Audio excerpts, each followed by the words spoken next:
Is there a correct way to learn English? This is a great question. It might be a question that you've asked yourself at some point in time, because I assume everyone watching this video is an English learner. And the reason why I want to talk about this today is because I recently had a conversation with a student of mine who's also a follower.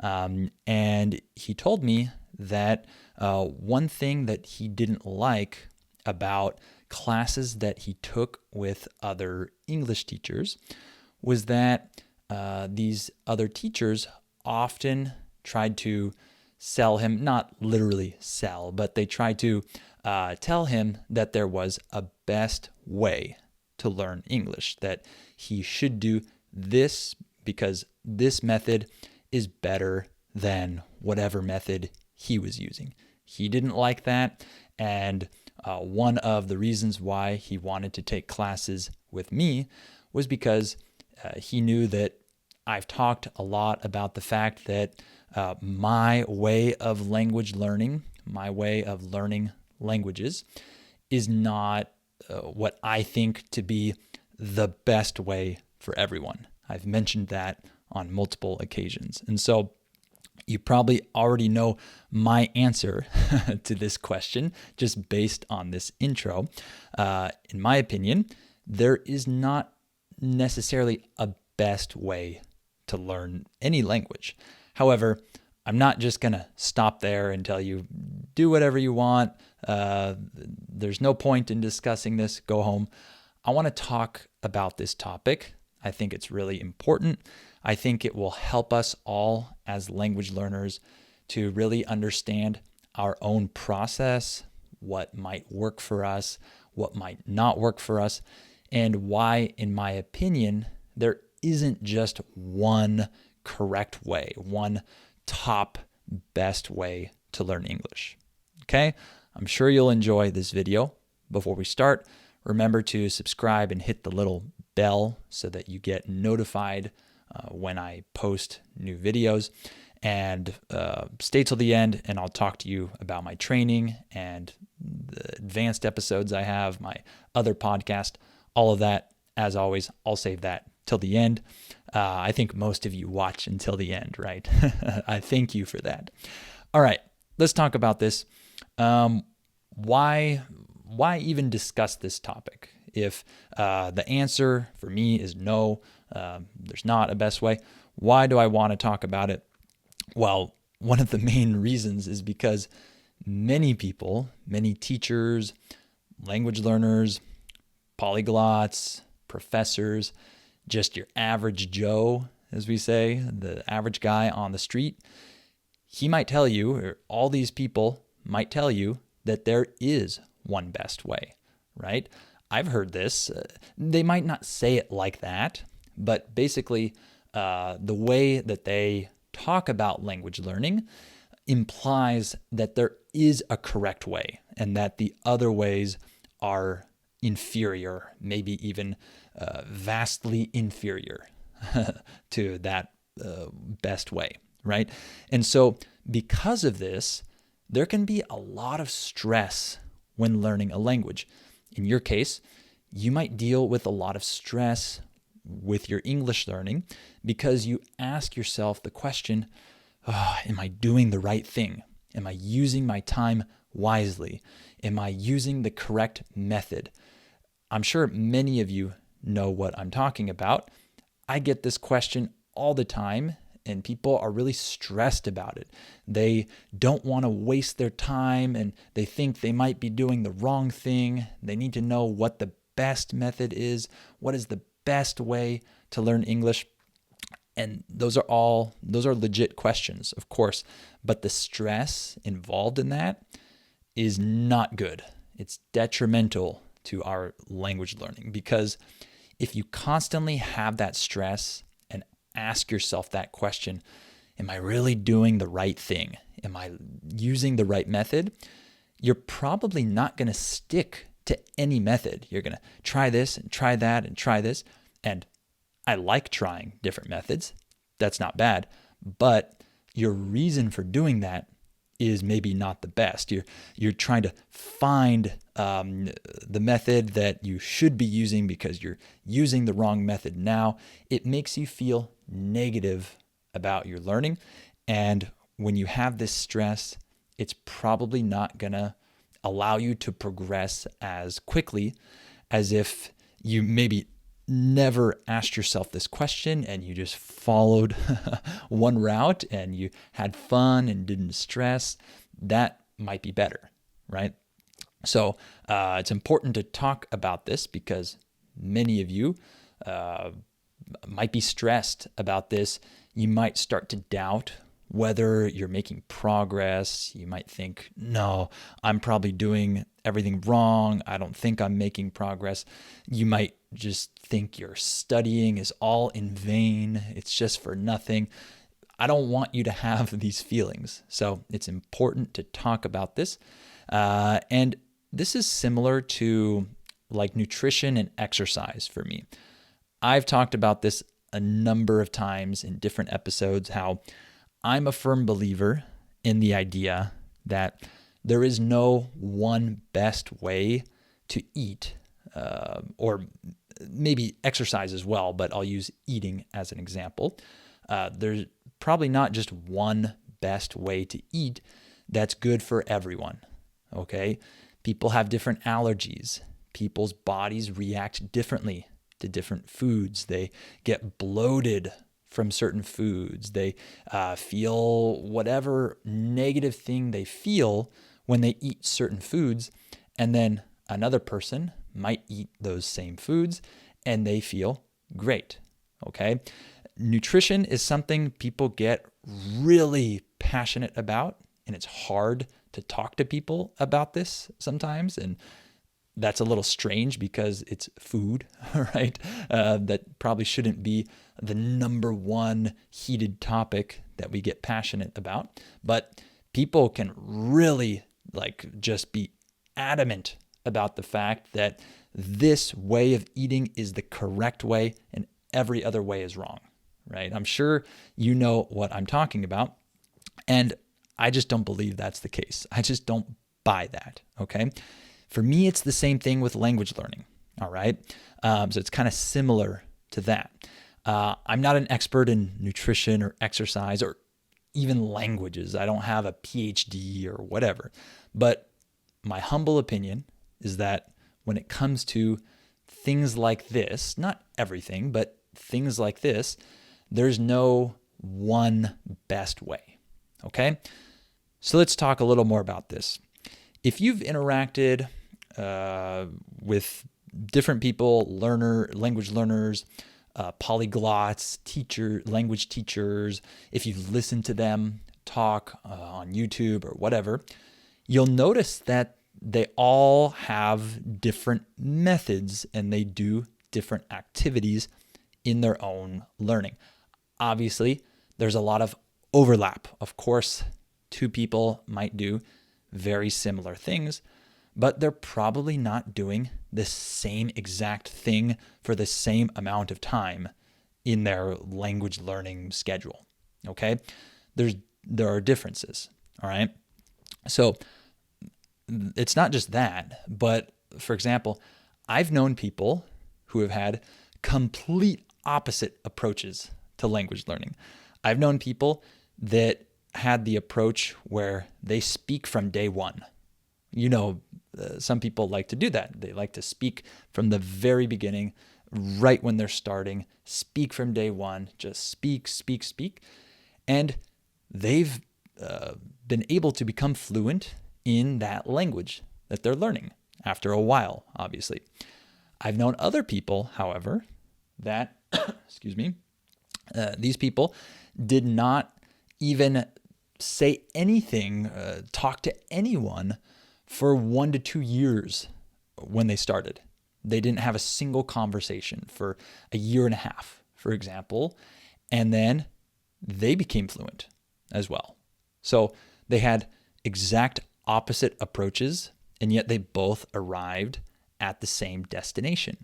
How is that possible if there's only one right way? If there's only one right way, then these people must be lying because they have both, said that they have these different approaches, and I can see that they're fluent. I can hear that they're fluent. So I think that's just proof that there's no one right way. Okay. People that are professionals at this, I'll call them, these polyglots who are really impressive with how much effort and work they've put into this, how they've refined their language learning routine and what they do. These are people we should consult for advice, in my opinion. But these people will disagree among themselves, okay? You'll find these really incredible polyglots that have completely different language learning routines. They might even disagree on certain fundamentals of language learning. Some of them might be more input focused, where they place more emphasis on what you're consuming, what you're listening to and reading. And other polyglots are more output focused, where they say, speak from day one. This is the best thing for you. Produce, write. They'll say the exact, I don't want to say the opposite, but they'll focus on these kind of opposite ends of the spectrum, okay? But they're all polyglots. They've all succeeded in what they've done. So how is that possible? Well, because there's no one correct way to learn a language, right? I myself, I'm not a polyglot. I'm not one of these experts. I'm just an amateur language learner. It's fun for me. It's kind of part of my job now because I like to give advice on what works for me, what doesn't. But I've learned a few languages, 3 to be exact, to an intermediate level, let's say. And I'm not saying they're all at an intermediate level, but at least to an intermediate level, either low, medium, or high, or whatever. I've learned a few languages to an intermediate level with different methods for each of those languages. So that shows that even for me, I can say that I've done, I don't want to say like that my approach was 100% different, but I've done very different things with these different languages. And I've been able to reach at least an intermediate level in all 3 of them. So that should show you that there's not just one way to learn. So in summary, there are different ways to approach language learning. I don't think that can be denied, okay? But now let's move on to the more interesting part of this video. You might say, yeah, Connor, I understand, that's obvious, but even though all of these different ways work, there must be one best way.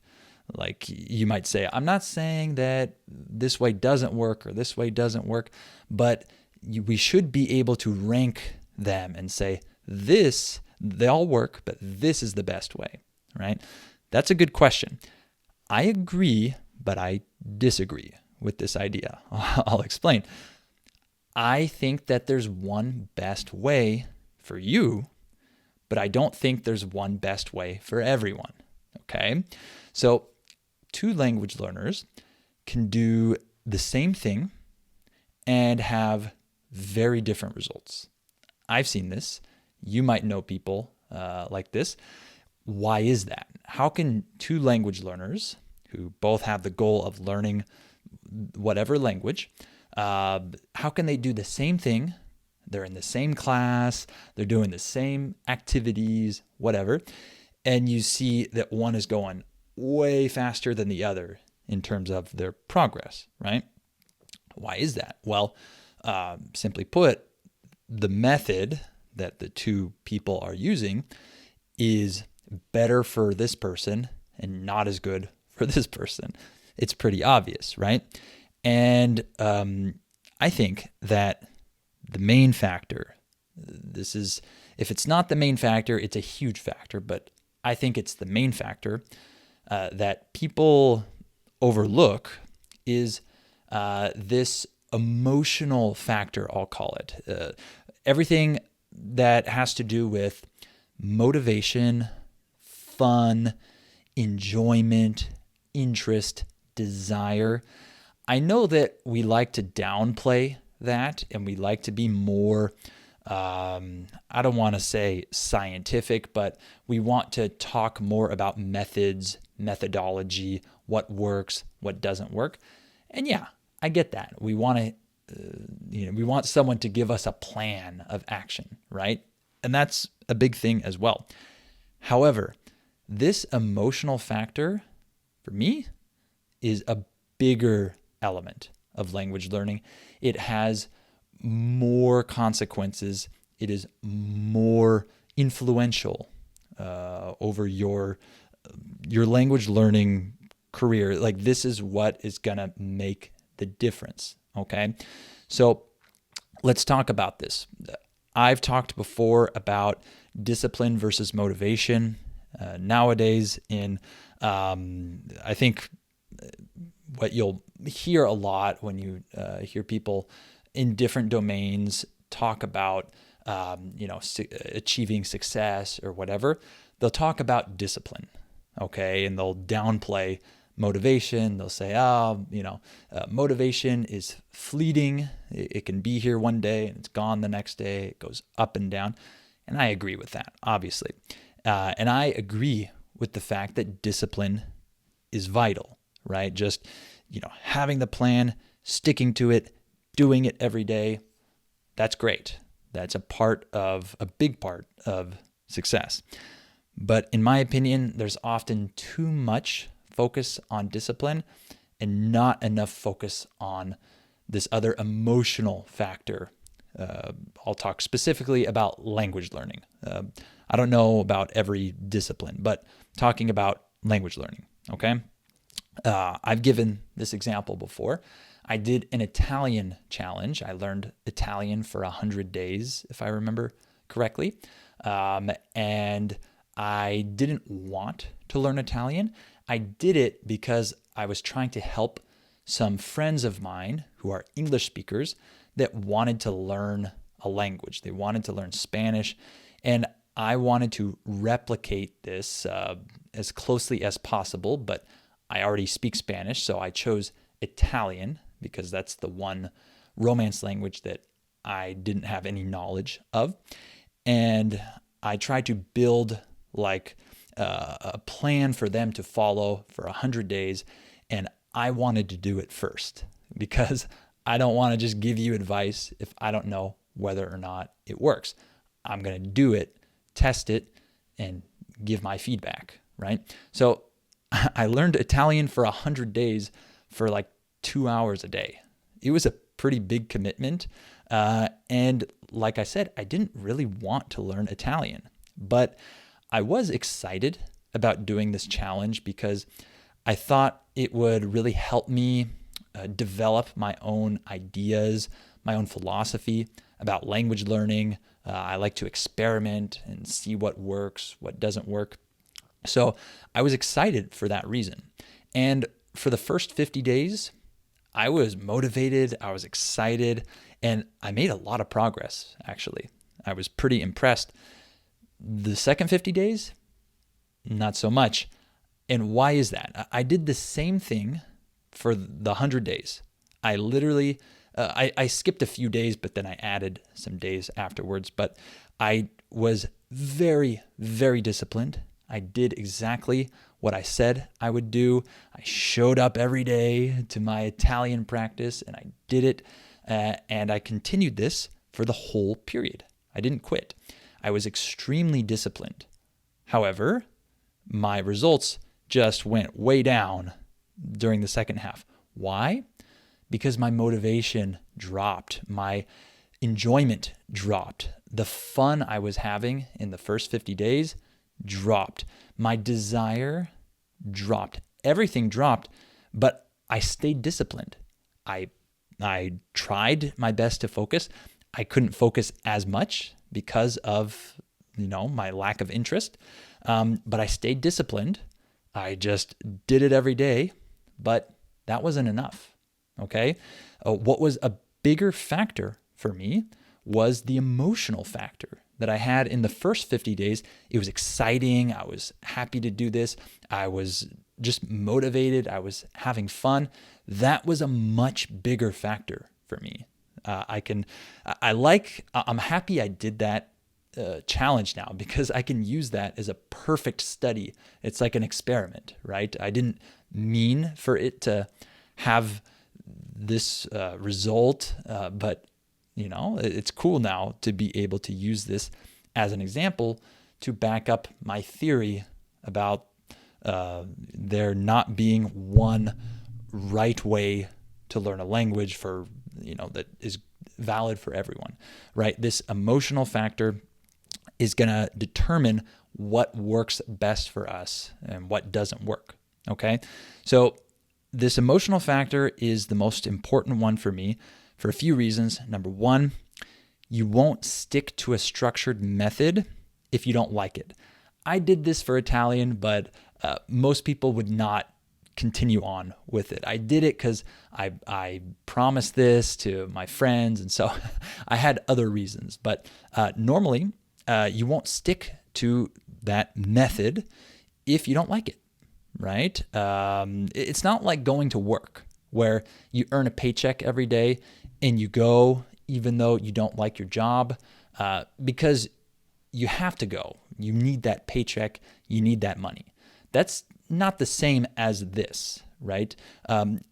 For most of you, if you don't learn English, that doesn't mean that you're not going to eat tomorrow because you have no money, right? Yes, there are probably negative effects. Maybe it'll negatively affect your career, your life, your whatever. But it's not just this immediate thing like, oh, if I don't go to work, I don't get paid, I don't eat, right? That's different. Discipline without motivation can still kind of work in that case. When it comes to language learning, if you don't have the desire, interest, enjoyment, motivation, the fun when you're doing it, you won't stick to that method, okay? You're just going to stop. Most of you will probably just stop, okay? That's one thing. Number two, you'll end up doing more language study if you're having fun. So you'll actually increase the amount of time you spend with the language if it's enjoyable for you. I'm sure for a lot of you, watching Netflix or Prime or whatever the streaming service you use is, watching that is probably pretty enjoyable, right? And so it's not hard for you to do 2 hours of that instead of one, probably. That's probably not a lot of effort because you're enjoying it, right? You lose track of the time. The same thing goes for language learning, maybe not to that extent.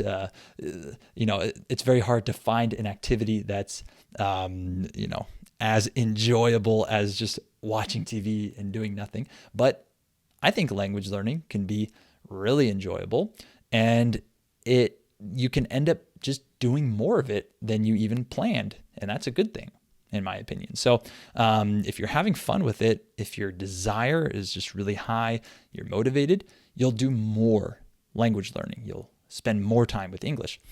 And number three, if you have the desire, the interest, the motivation, etc., you'll remember more things that you actually study and that you hear. You'll make more emotional connections to words and phrases. Like you'll establish these connections that will help you remember things, okay? That's kind of what happens when you have the motivation, the desire, the interest really in something. When you're listening to something really interesting, you're super engaged, you're probably going to remember more from that video. You're going to connect to that video or audio or whatever more than if you're just listening to something that's just the news from today. So establishing that emotional connection helps you remember things. You remember words better, possibly, and you just learn better overall, okay? You learn better if your interest level is high. So if you have two methods, this one is scientifically better, right? But this one is more enjoyable and you have more fun with it, right? So this one you don't have fun. This one you do. But this is the scientifically better method, okay? I would bet that this method is actually going to work better for you than this method, okay? So this is just my theory, but I think I've seen evidence of this in my own life and for other people, that even if we could establish that, okay, this is the best method, that still wouldn't solve everyone's problem, because you might not like that method. And so the emotional thing, the emotional factor, will just help you learn better regardless of the method. Even if you have an inferior method, if you really like it, it's probably going to work better for you. So just to sum up everything, in my opinion, there's no best way to learn a language that's for everyone, but there is a best way for you in particular, and you can discover that slowly, and that changes over time depending on what you're interested in, what you like doing, what motivates you. There were certain things I did in the past in my language learning that aren't as interesting to me now, but I really liked doing them in the past. And there are things I do now that are more interesting for me now than they were in the past. So this doesn't just stay the same your whole life, probably, right? This can change, and you can follow your interests when it comes to this. I think that's pretty cool. Yes, there are some things that will probably produce better results than other things. Like, objectively speaking, there are certain activities that might produce results more quickly, right? If you go and live in a country and live with a family that only speaks the language in that country, that will probably get you progressing faster than if you do just 30 minutes lying in bed at night of that language. Obviously, objectively speaking, that first situation will probably produce results faster, but you might not like it. You might not want to do that. You might not have the money to do that. So why even talk about that? So just not talking about extremes like that, but just other methods, if we compare them, yeah, maybe on average, one method produces better results than the other one. But really, you should follow your interest, because your interest, your desire, will make a bad method better than, let's say, a good method that you don't like. That's my opinion, okay? So even though I don't think there's one best way for everyone, I will still continue talking about my experience, my preferences when it comes to language learning, my opinions. Why? Because many people have benefited from this type of approach that I like. They tell me that every day. And I want people to benefit from this if this is the type of approach that is interesting for them, that's fun for them, right? Not everyone is going to like my approach, and those people might watch one video and then they go do something, they find some other teacher who has a different method, and that's great, okay? My method, my approach is not the best one for everyone. There are many people that will have a different approach that works better for them. But I think that the way I like learning languages is it helps a lot of people. A lot of people like it. And so I'm not an expert in it. I just do it, and I create content for this. But I think that, my experience, my opinions can be valuable for people. So I'll still talk about my language learning, what I think, my theories, but I'll usually add, something to the effect of other people might say something else, and that can be valid too. This is just what works for me, what I like. So I think you get the point. I hope that you enjoyed this video, and let me know in the comments what you think about this. Maybe you disagree with me, and that's fine. Let me know.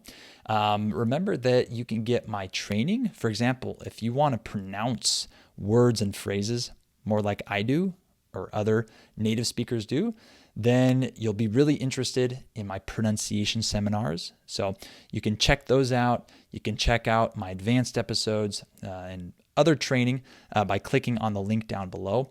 And you can also check out my US Conversations podcast, in which I talk to people from all around the US about different topics. It's a lot of fun. It's great practice for your listening. So you'll definitely want to check that out. That link is also down below. And thank you all for watching this video, as always. And remember to click on the little bell. Share this video. If you think someone else might find it useful, share it. And I'll talk to you in the next one.